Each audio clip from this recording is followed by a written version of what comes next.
Salut à tous, aujourd'hui première vidéo sur les défis que vous m'avez lancés en commentaire. Donc le premier commentaire vient de une tasse crue qui me dit: ton défi, donne-nous d'autres exercices de dessin orientés créativité, comme par exemple le truc des 200 feuilles en 4 heures, ou même un peu technique que tu as réalisé dans ton école ou dont tu as entendu parler mais pas trop connu. Encore une fois, je m'excuse pour l'écho, mais ce truc n'est pas du tout insonorisé et c'est là que je bosse, donc voilà. Évidemment, une technique qui est vraiment très simple pour apprendre à dessiner les formes et ce qu'on voit, c'est de sortir avec un carnet et de faire du dessin d'observation, c'est-à-dire d'observer ce qu'il y a autour de nous, de juste sortir avec un papier, du crayon, ou l'inverse, et de simplement faire plein de croquis de ce qu'on voit, donc d'observer les formes et de les décomposer. Mais ce qu'on va faire ici, c'est plutôt des exercices pour pouvoir se libérer le trait et ne pas être contraint dans le sens trop se limiter en fait. Donc ce que j'ai ici, c'est mon carnet de dessin d'observation. Donc vous voyez qu'il y a plein de dessins différents réalisés avec des marqueurs très simples comme cela. Et là, on va passer dans mon carnet de recherche graphique, où à l'intérieur, il y avait toutes mes recherches de personnages, de composition par rapport au Inktober. Alors premier exercice qu'on peut faire pour s'amuser à dessiner et puis avoir quelques nouvelles idées. Bon, déjà ça, c'est un petit exercice qui n'est pas forcément pour la créativité, mais c'est simplement de s'entraîner à faire des lignes droites, de ne pas faire plein de petits traits comme ça pour faire des lignes droites, mais de vraiment s'entraîner sur le geste. Vous voyez que tout le bras va bouger.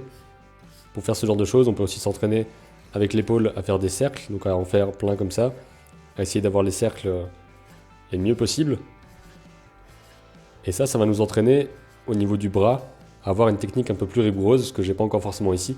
Mais l'autre exercice qui est le plus marrant à faire, c'est qu'on peut faire des choses comme ça au hasard. Donc on va dessiner une sorte de patate comme ça, un truc qui ressemble à rien au départ, et ensuite on va imaginer un petit peu ce qui se passe dessus. Donc là par exemple, j'y vois 2 yeux. Donc je peux rajouter des choses comme ça, et puis essayer d'inventer mon personnage à partir de là. En fait, j'aurai une forme que je vais ensuite habiller, comme l'avait dit Teddy sur la vidéo que j'avais faite en discutant avec lui.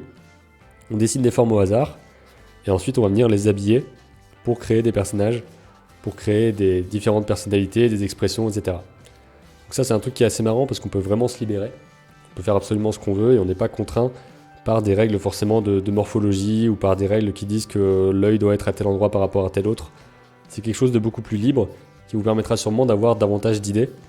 C'est un peu ce que j'avais fait dans l'exercice où j'étais en train de dessiner pendant des heures et puis que j'avais fait quelque chose comme 130 dessins en 4 heures. Et à mon avis, ça va surtout vous permettre d'être plus libéré par rapport à votre trait, de ne pas avoir peur de faire des erreurs, parce que là, clairement, tout est déstructuré. Il n'y a pas besoin de faire plein de petits traits comme ça pour aller choper votre forme, etc. Vous allez vraiment pouvoir vous libérer et faire plein de choses. Un autre exercice qui est intéressant, c'est de dessiner avec l'autre main, c'est-à-dire que moi je suis gaucher, donc j'ai beaucoup plus de facilité à tracer des choses et puis à dessiner par exemple d'observation ce que je vois devant moi avec la main gauche. Donc là je peux tracer assez facilement, regarder en même temps ce qui se passe, réussir à faire les objets, etc. Donc là j'ai pas trop de problème par rapport à ça. Donc ce qu'on peut faire pour avoir un trait un peu différent, c'est on passe sur l'autre main. Et à ce moment-là, on va soit essayer d'observer quelque chose. Ce que j'avais fait à l'école, c'était qu'on devait dessiner un portrait de la personne qu'on voyait devant nous avec l'autre main en fait. Donc c'était pas forcément évident. Là par exemple, qu'est-ce que je pourrais essayer de refaire? Disons que je vais prendre Buzz et le poser ici pour essayer de le reproduire avec la main droite. Donc, ce qui va être intéressant ici, c'est qu'on va pas du tout réussir à le tenir de la même façon, donc ce qui fait que notre trait va être bien différent.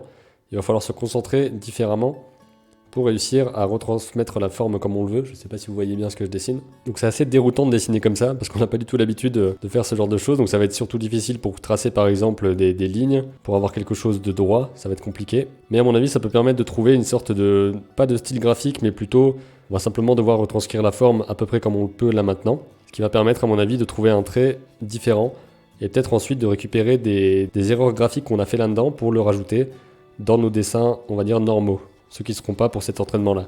Et je viens de remarquer que vous n'avez rien vu, donc en gros voilà, ça ressemble à ça. Et enfin, un troisième exercice de dessin qui peut être assez intéressant à faire, c'est de dessiner sans regarder sa feuille. Donc là, à ce moment-là, on va pouvoir remarquer à quel point on n'arrive pas à gérer les perspectives correctement et surtout l'espacement entre les différents éléments lorsqu'on ne regarde pas.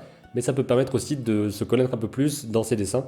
Donc là, ça va être difficile de vous montrer que je ne regarde pas parce que j'ai pas de deux caméras pour filmer les deux trucs en même temps. Mais en tout cas, je vais faire une petite observation avec la main gauche, ce crayon-là, sans regarder ma feuille. Alors là, je vais simplement aller dessiner ce qui se passe devant moi. Voilà, donc là je dessine 2 livres, je sais pas du tout si je dessine au bon endroit, donc là il y a la grosse moto qui est sur son livre. Là je vais rajouter ce qui se passe, la pochette. Ok, le livre qui est en dessous, le bord, là il y aura un bord comme ça. Là-dessus il y a des petites choses posées. Ensuite là ça va être compliqué parce que je suis parti un peu loin. les crayons. J'ai l'impression d'être aveugle en fait quand je fais ça parce que je me force à pas regarder en bas. Là je trace un autre trait, j'essaye d'avoir le livre en dessous et je pense que si je regarde je vais trouver ça complètement dégueulasse. Mais après on peut dire que c'est un peu comme sur l'exercice d'avant qu'on a fait un petit machin au hasard et qu'ensuite on va lui rajouter des éléments pour en faire un personnage par exemple. Donc on peut vraiment trouver plein d'idées comme ça pour s'amuser et pour pouvoir juste faire des dessins comme ça sans se prendre la tête sur comment faire telle ou telle chose, juste y aller parce que c'est marrant de dessiner. On va pouvoir rajouter des éléments comme ça, voilà. Et avoir une sorte de robot avec des ailes derrière, on peut vraiment faire ce qu'on veut. Et après si vous voulez, vous pouvez arriver avec du feutre et puis rajouter des couleurs et puis en faire quelque chose, ou bien simplement remplir des carnets comme ça en exerçant votre main, en exerçant votre main, ce qui vous permettra de délier un petit peu tout ça et d'avoir plus de facilité derrière à dessiner ce que vous voulez sans forcément vous prendre la tête avec les erreurs, parce que les erreurs feront forcément partie de ce que vous allez faire et c'est pas forcément grave.